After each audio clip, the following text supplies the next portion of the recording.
Marcus Aldrin dismissed her contribution in front of 11 men. He said out loud, in a room where his voice carried the weight of every decision he had ever made, "She just likes to cook." 6 words. And the room laughed, because the room always laughed when Marcus Aldrin laughed first. And Claudette, standing in the doorway with a dish towel folded over her arm, and a pot of something that had been simmering since 6 that morning, said nothing. She turned and walked back through the door she had come from, and the door swung shut behind her with a sound barely louder than a page. Turning that was the first Sunday in October. By the last Sunday in March, Marcus Aldrin's empire would be unrecognizable, and every man in that room would be calling his wife by a name he had never thought to give her.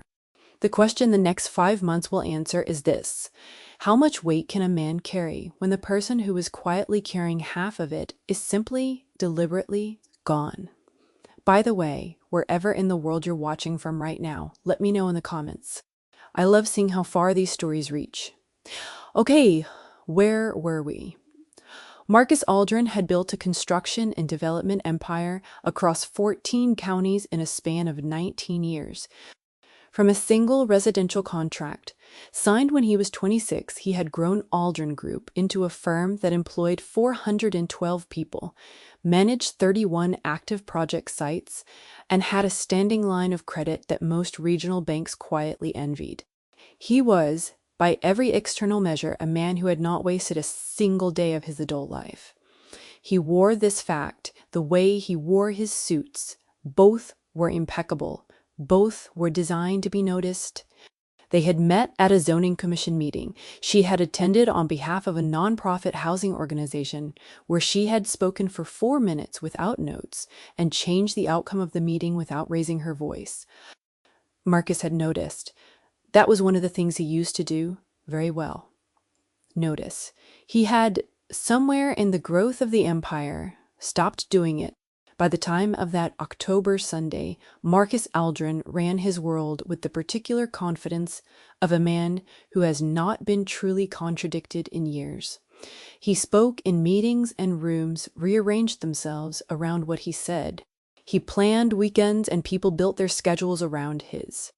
He had lieutenants and deputies and project managers and legal counsel, and one person, just one, who had no title at Aldrin Group, no salary from Aldrin Group, no office at Aldrin Group, and who quietly did more to hold it together than anyone in the organizational chart. Claudette had been beside him for 16 of those 19 years. That was Claudette. Those Sunday dinners had been happening for 11 years, not every Sunday. Every third Sunday, with some exceptions. Roughly 177 possible Sundays in 11 years at that frequency, minus the 7 that illness or travel had interrupted. 170 meals, give or take. At each of them, Claudette had fed anywhere from 8 to 22 people. Marcus's senior staff, site foremen, legal partners, 2 city council members who showed up regularly enough that their preferences had been memorized without being asked, and the occasional investor whose handshake Marcus needed to keep warm. She cooked everything herself with the help of exactly one standing arrangement, a woman named Doris, 63 years old, who arrived at 9 in the morning and stayed until the dishes were cleared. Doris did not work for Aldrin Group either. The food was not a performance. That was the thing that the men in that room never understood, because they were not designed to understand it. It was not catering, dressed up as hospitality. It was not a status display. It was Claudette deciding over and over each third Sunday to make a space where people could eat something real and be, for 2 hours, something other than instruments of Marcus Aldrin's ambitions. She knew the dietary restrictions of 9 regular attendees from memory. She knew that Ray Okafor, the senior contracts attorney, had lost his mother the previous winter, and that his mother had made oxtail, and so Claudette made oxtail the first Sunday. Ray returned to the table. She knew that Calvin Marsh, the deputy project director, had a son applying to engineering programs, and she had sat with that boy at the table once in September and talked to him for 35 minutes about structural load calculations in a way that lit something behind his eyes. She paid attention. That was the word. The one word that split her from every other person in Marcus Aldrin's world. Attention. Not the performed kind, not the strategic kind. The kind that does not pre-decide what matters and therefore catches everything. Marcus called it cooking. On that first Sunday in October, Marcus had convened a working dinner rather than the usual social one. He had told Claudette the previous Wednesday, 7 senior people, a financial proposal on the table, and food, yes, if she wanted, as though it had ever been about want. She had cooked anyway.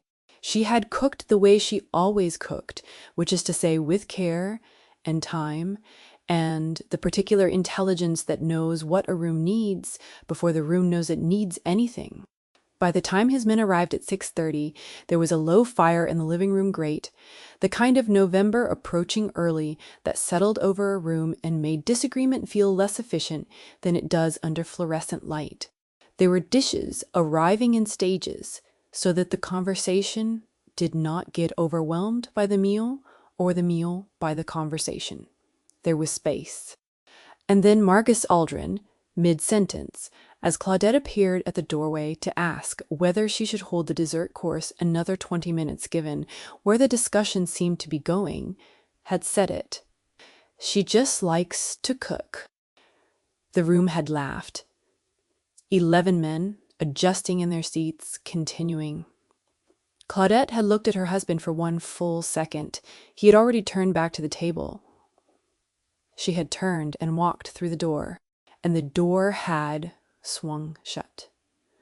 She said nothing that evening. She cleared the dishes. She thanked Doris.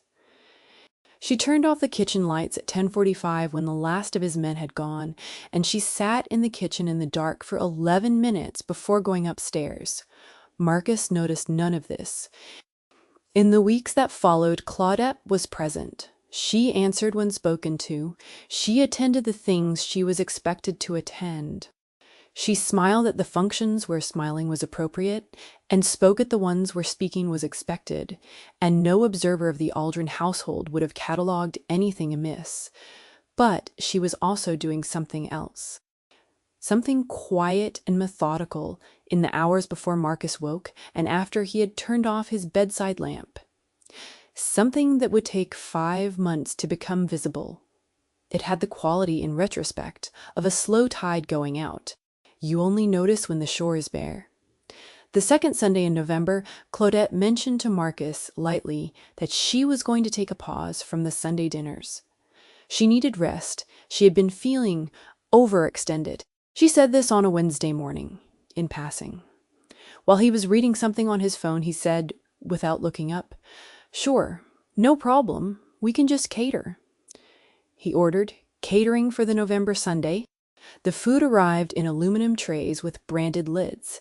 Calvin Marsh arrived and looked around the kitchen doorway, the way a man looks for a room that is supposed to be there. Ray Okafor ate his portion of jerk chicken from a catering company in silence and left 40 minutes earlier than he usually did. Marcus noticed that the conversation was drier than usual, less settled, and attributed it to the fact that 2 of his partners were traveling and the room felt thinner.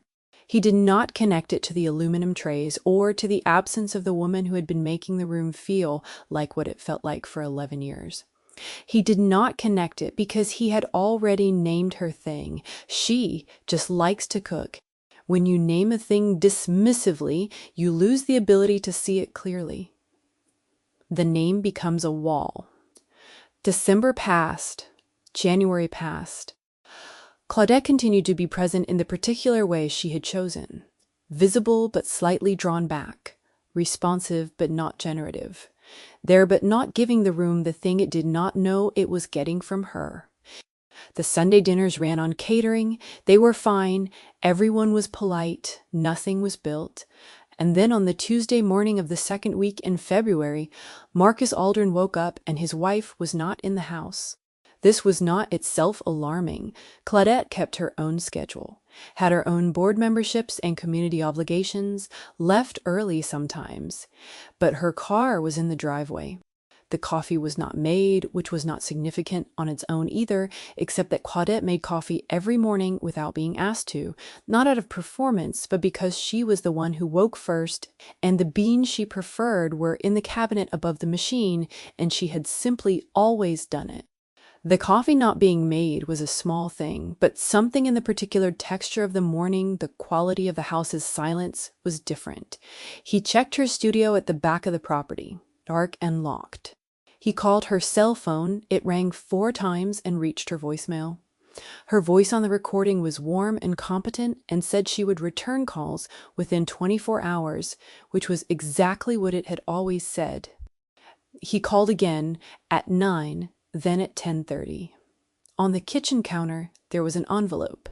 He had walked past it 3 times without registering it as addressed to him, because it was addressed in her handwriting, which was small and level and did not announce itself.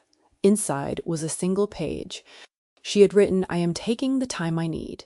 The house is in order. The things that require your attention have been noted and listed on the desk in the study. I will be in touch, Claudette." Below that, a second line, "Look at what you have. Really look." He stood in the kitchen for a long time with that page in his hand. He was not a man who stood still often. He stood still now. The study desk, when he went to it, held a 2-page document in her precise handwriting, laid out in clean sections. Upcoming maintenance items for the house, insurance renewals, a note about the investment property in the 4th county that had a lease expiring and needed a decision within 30 days. Appointments he had not entered into his own calendar because she had always managed that interface. A list of 12 names with notations beside each, the nature of each person's relationship to the household, any pending matter requiring follow-up.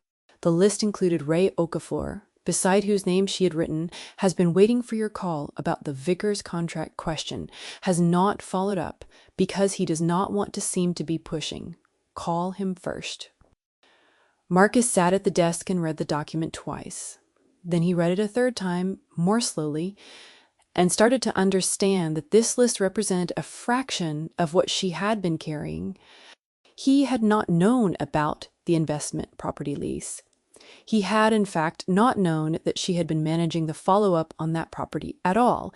He had assumed his property manager was handling it. He would later learn that his property manager had been deferring to Claudette's judgment on tenant communication for 2 years because Claudette's judgment was quieter and more accurate than the property manager's formalities. He called her phone again. Voicemail. He texted, "Claudette, please call me." The text delivered. It was not read for several hours. In the meantime, Marcus Aldrin, out of the habit of decisiveness, decided to proceed with the week. He called Ray Okafor. He handled the vicar's question in 17 minutes because Claudette's notation had given him exactly the context he needed to lead with the right point. Ray seemed surprised, and then pleased, and then said something that Marcus would replay later. "You know, Claudette asked me about the vicar's language when we were at the November dinner. She thought you'd need to move on it." She was right. Marcus said nothing for a moment. Ray filled the silence. "She always knows where the soft spots are before anyone else. I've said for years, you know what you have there." That phrase settled in Marcus's chest like a stone landing in still water. You know what you have. He did not, it turned out. He was beginning to understand that he had looked at it and named it wrong, and the naming had let him stop looking, and the stopping had cost him things he could not yet fully count. Days passed. Claudette's phone calls went to voicemail, though she responded to texts briefly and practically. That she was, that she needed the space, that she would be in touch when she was ready. Her texts were complete sentences with no concession to informal abbreviation, in the same level handwriting, metaphorically speaking, as her note. There was no anger visible in them. There was something more difficult than anger. There was equanimity. She had not left in a storm. She had left having already done the work of deciding. The 3rd Sunday in February came, and Marcus did not arrange catering. He did not know why. He ordered nothing. At 6 o'clock, he stood in his kitchen, and the house was quiet, and he thought about 161 meals, and what they had been, and who had made them, and that he had once described them to a room of 11 men as a hobby. He did not eat much that evening. It was Calvin Marsh who called the following Monday, which was unusual. Calvin was not a man who called socially. He called about the structural issue on Site 9, which was real and did require Marcus's attention, but before he got to it, he said, "Is Claudette all right?" My son asked about her. She told him she'd send a link to something about load-bearing specifications, and he was waiting. But that's not the point. The point is, he said, if she's okay, to tell her he submitted the application. She'll know what that means. Marcus said, "I'll pass it along." Calvin paused. Then, "Marcus, I have to say something. That woman is why this table has held together as long as it has. I know that might be hard to hear, but it's true. Whatever's happening, I hope you're hearing that." He was. Now the difficulty was that he was hearing it from Calvin Marsh, from Ray Okafor, from the texts on his phone, from the 2-page document on the desk. He was hearing it from every direction, except from inside the conversation he had been supposed to be having for 16 years. He had been in the room with the truth the whole time and had called it something small. A week later, on a rainy Thursday in late February, Claudette's text came through at 7 in the morning. "I'm ready to talk. Not yet in person. Phone this afternoon, 4 o'clock, if you're available." He was available. He had cleared his calendar for 4 o'clock for the previous 11 days without admitting to himself that that was what he was doing. She called precisely at 4. Her voice was calm. Rested was the word that arrived in his mind. She sounded rested, in the way a person sounds when they have returned to themselves from a long distance. She spoke first. She said, "I'm not calling to negotiate, and I'm not calling to be convinced of anything.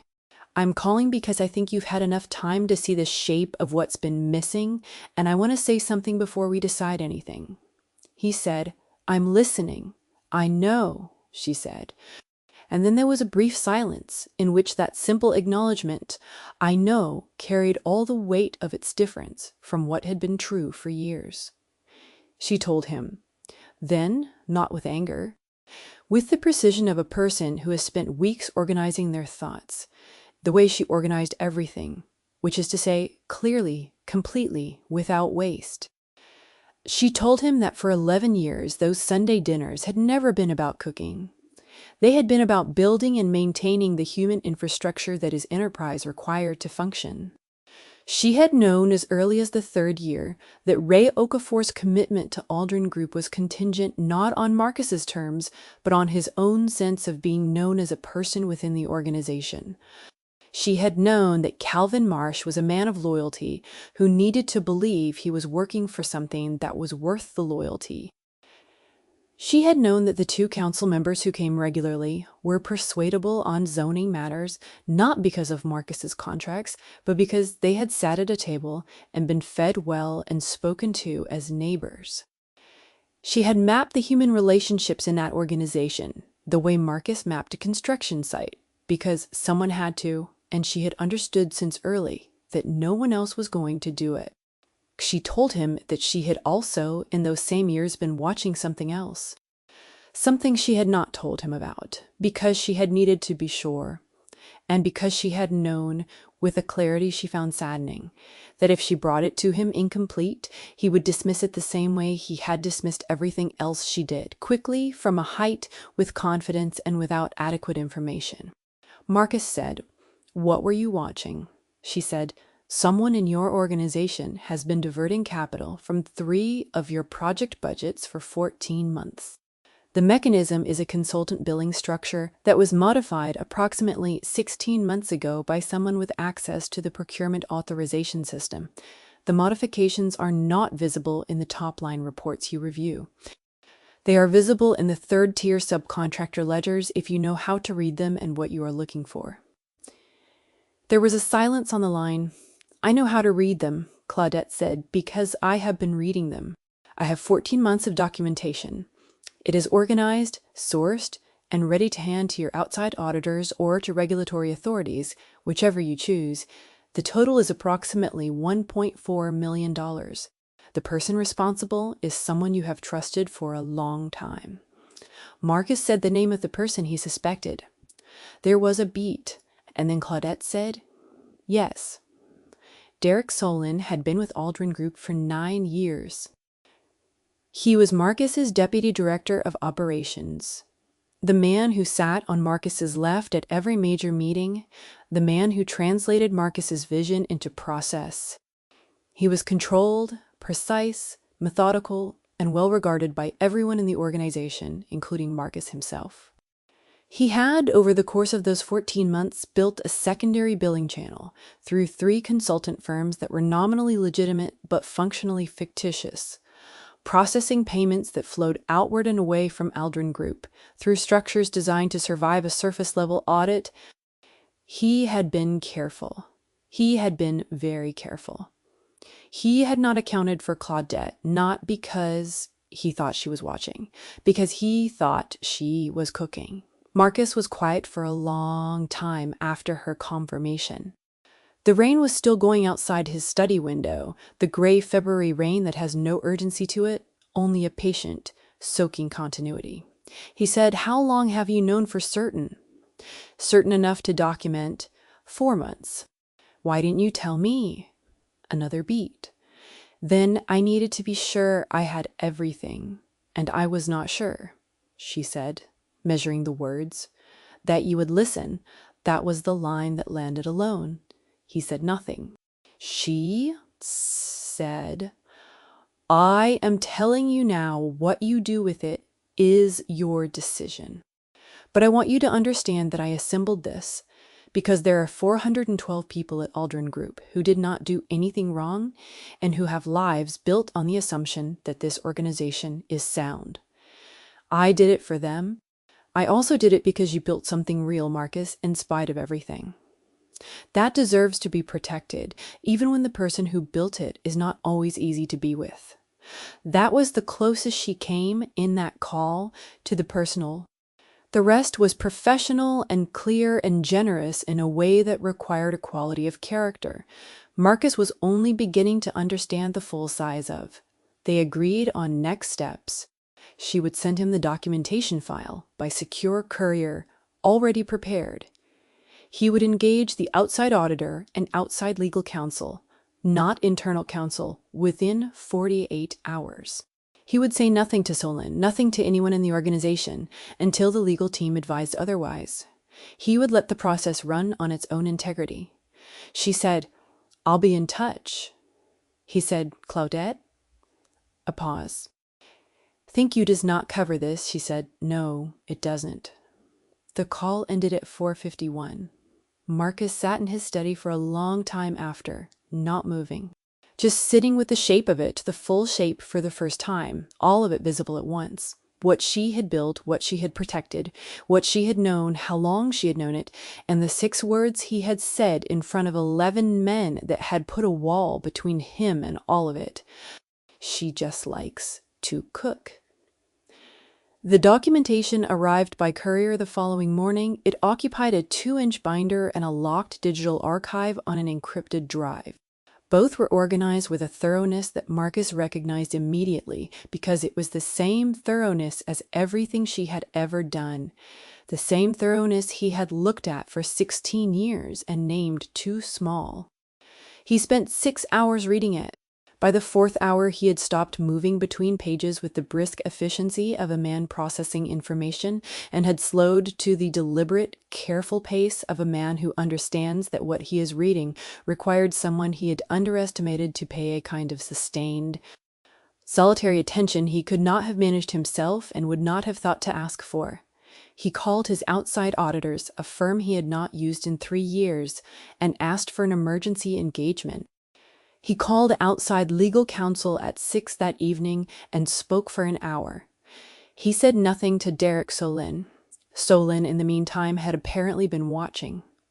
Not Claudette. He had been watching Marcus. And in the days following Claudette's absence, in the weeks of Marcus's visibly unsettled routine, Solon had been making assessments of his own. He had noticed the change in Marcus's demeanor. He had, with the analytical precision that made him effective and dangerous, arrived at a partial read of the situation. He believed Marcus had discovered something, or was about to, and had decided that the most advantageous move was not to flee, but to consolidate. He began calling partners, not all of them, the ones he had assessed as persuadable. He characterized Marcus's recent instability, the thinner Sunday gatherings, the changed rhythms as signs of diminished capacity. He suggested with the calm and credibility of a 9-year insider that Aldrin Group needed steady operational leadership and that there were conversations worth having. He was moving to take the organization from the inside. Marcus learned this from Calvin Marsh, who called on a Thursday afternoon with a directness that Marcus had not heard from him before. "Someone is making calls, Marcus. I received one. I think you should know." Marcus said, "What did they offer?" Calvin said, "That's not the point. The point is I'm calling you." That was the moral center of the thing, expressed in 2 sentences by a man who made his loyalty clear, with economy. Marcus had 72 hours, he estimated, before the external momentum of Solon's campaign reached a critical volume that could not be quietly stopped. He needed to move faster than the legal process was naturally designed to move. But he also needed the process to be clean, because the moment Marcus Aldrin acted extrajudicially or in anger, he handed Solon a narrative. He called Claudette. She answered on the second ring. This was the first time she had answered directly since leaving, and the difference registered. He told her about the lateral move, the partner calls, the 72-hour window. He told her without spin or omission, the same way she always communicated with him. She said, "I know, a beat. How, I have been watching this too. I told you I assembled this completely before I handed it to you." There is a supplementary section in the back of the binder. Section 4. I thought he might do this. Section 4, which Marcus had not yet reached, contained 4 additional pages. They documented a separate channel, a set of informal commitments. Solon had apparently been collecting from certain partners verbal understandings that had been carefully noted, dated, and in 2 cases recorded with the knowledge of the recording party, which made them legally usable. It also contained a brief analysis of which regulatory body had jurisdiction over the specific billing mechanism Solon had employed, a note that preemptive filing with that body, rather than purely civil action, would create a public record that could not be suppressed, and a 1-line observation that such a filing, made voluntarily by the organization itself, would establish Marcus as the disclosing party rather than the subject.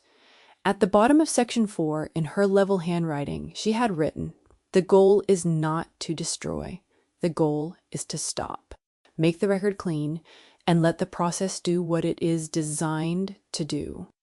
Marcus read the note twice and thought about what it meant that a woman he had described in front of 11 men as someone who just liked to cook had, in the same period she was compiling 14 months of financial evidence against a sophisticated internal fraud, also prepared a contingency analysis for a power consolidation scenario that he himself had not anticipated until 72 hours ago.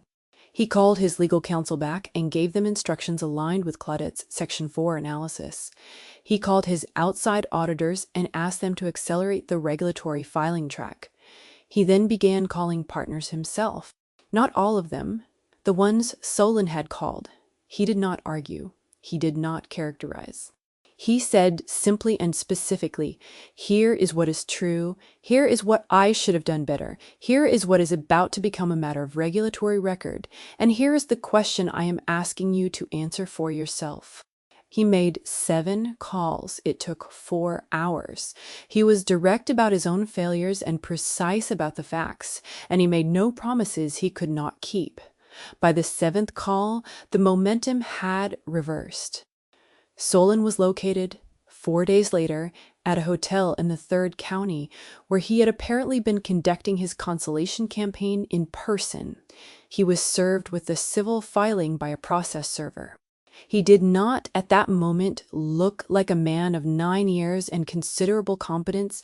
He looked like what he was, a man who had been outmaneuvered by someone he had not fought to account for. Marcus did not go to the hotel. He did not need to see it. The regulatory process took 11 weeks. The civil process would take longer. 412 employees received a formal communication from Marcus Aldrin, drafted in consultation with legal counsel, that stated plainly that an internal financial irregularity had been discovered, that an outside investigation was underway, that no jobs were affected, and that any employee with concerns should contact the independent oversight line established for this purpose. The communication did not name Solon. It did not need to. The two city council members, when the news became partially public through the regulatory filing, called Marcus's office for clarification. They got it. Both expressed something that resembled respect, which was new in its quality, slightly different from the respect that had previously attended the Aldrin Group name. This respect had a different source. It had been earned by transparency rather than power. Ray Okafor called on the same day the regulatory filing went public. He said, "I've been doing this work for 22 years, and I have never seen a fraud disclosure handled with this much integrity.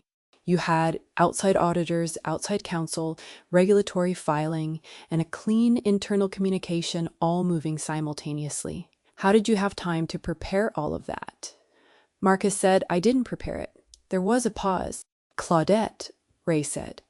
"Not a question, Claudette," Marcus confirmed. Another pause, and then Ray Okafor said something that Marcus would carry with him for a long time. "She has always been the most serious person in any room she enters. I don't think she pre-decides what matters." That's rare. That's genuinely rare. In the 7th week after Claudette had left the house, Marcus Aldrin drove 4 hours north to the small property she had retreated to, a house belonging to her oldest friend, set back from a county road with a gravel drive and a covered porch and the kind of quiet that is made of actual silence rather than the absence of sound. He had called first. He had asked if he could come. She had said yes. She was on the porch when he arrived. She was wearing a coat. He did not recognize and looked. Again, rested. Present in her own life in a way he had not seen for years, or perhaps had not been paying enough attention to see, he sat in the chair she indicated. There was coffee already poured. They talked for 3 hours. He did not arrive with prepared statements or a plan of reconciliation, because she had told him 3 weeks earlier on the phone that a prepared statement would indicate he still did not understand what had gone wrong. What had gone wrong was not addressable by a statement. It was addressable only by a demonstrated change in the quality of his attention over time. Verifiably, he told her what he had seen in her absence, the texture of it, the specific things he had not known he did not know until they were not being done. Not the logistics of the list on the desk, though those were real, but the relational architecture. The way the room felt different. The way Calvin's son's application had been sitting somewhere in the world without anyone knowing to ask about it. The way Ray Okafor had been waiting for a call that Marcus would not have thought to make if it had not been written on a piece of paper by someone who paid the kind of attention that does not pre-decide what matters. He told her about the 6 words. He said them aloud, which was harder than he expected. She listened. She did not soften the moment by rushing to reassure him. She let it sit. Then she said, "What I want to understand is whether you are capable of operating without that wall, the wall you build when you name something small so you do not have to account for it." He said, "I don't know yet." She looked at him. Then she said, "That is the most honest thing you have said to me in several years. That is something." It was not forgiveness. It was not the end of the reckoning. It was a beginning of a different kind, one built on accuracy rather than sentiment. She told him what she needed, a period of time, 6 months, During those 6 months, 3 things. He would attend to the people in his organization with the directness she had been intermediating for 11 years, not as a performance, but as an actual practice, learning to do it himself. He would institute a structural role, a genuine one with decision-making authority, and a real salary attached to it, for the kind of work she had been doing, staffed by someone capable so that it was never again invisible and uncompensated inside the organization. And the Sunday dinners, if they resumed, would be a shared thing, not her domain, but their shared domain, built together and acknowledged for what it was. She said, "I am not asking you to be a different person. I am asking you to be the one you were when you walked into a zoning meeting and listened carefully enough to change your mind. You were capable of it then. I want to know if you still are," he said. "I want to find out." She said, "Then we have something to work with." She came home 3 days later, not to a resumed ordinary, to something that did not have a name yet, which was appropriate, because the naming of things before they were understood was precisely what had brought them to the shore. In the 3rd week of April, Marcus Aldrin addressed his senior staff, all of them, in the main conference room. Not from a prepared text. He stood at the head of the table and said, "I want to say something I should have said a long time ago, and I want to say it in this room, because this is the room where it matters. For 11 years, the relational health of this organization has been built and maintained by my wife, without title, without compensation, without acknowledgement. I called what she did cooking. I was wrong, and I said it here, and I need to say here what it actually was. It was the human infrastructure this organization ran on, and it was built with a quality of attention that I did not have and did not value correctly. I am naming that now. Her name is Claudette, and what she built here deserves to be called what it is." He stopped. The room was very quiet. Calvin Marsh was the first to speak. He said, "Some of us knew it was not an accusation. It was, in its own way, a welcome." The formal operational role was created within the month. It was not Claudette's role, because Claudette had no interest in institutionalizing herself inside Aldrin Group.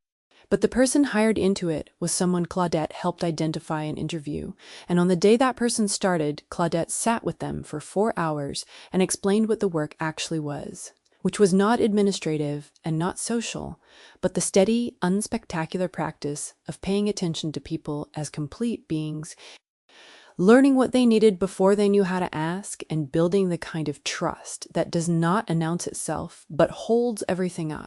The new person at the end of the 4 hours said, "How did you do this for 11 years without anyone knowing what it was?" Claudette thought about that for a moment. Then she said, "I was not doing it for anyone to know. I was doing it because someone had to." Months later, in the early autumn, when the organizational recovery was well advanced and the legal process was proceeding on its own track and the Sunday dinners had resumed in the way Claudette had described, jointly, acknowledgeably shared, Ray Okafor arrived at the house with his usual punctuality, and when Claudette opened the door, said, "Hello, Mama." He said it with full seriousness. The seriousness of a man who has chosen a word with precision and means it entirely. It spread over the next several months the way real things spread, not through instruction or performance, but through genuine shared recognition. Calvin Marsh used it. The 2 council members used it. Newer members of the staff who had only heard the story secondhand used it in the way a word is used when it names something that was already true before anyone said it. Claudette did not correct it. The first time she had simply said, "Come in. Dinner is almost ready," which was and had always been the entire point. The aphorism that Claudette lived by, the thing she had said once to the new person and had said in different forms at different moments across 16 years, was this: pay attention to what is actually in front of you, not what you have decided is there. She had lived it with her husband.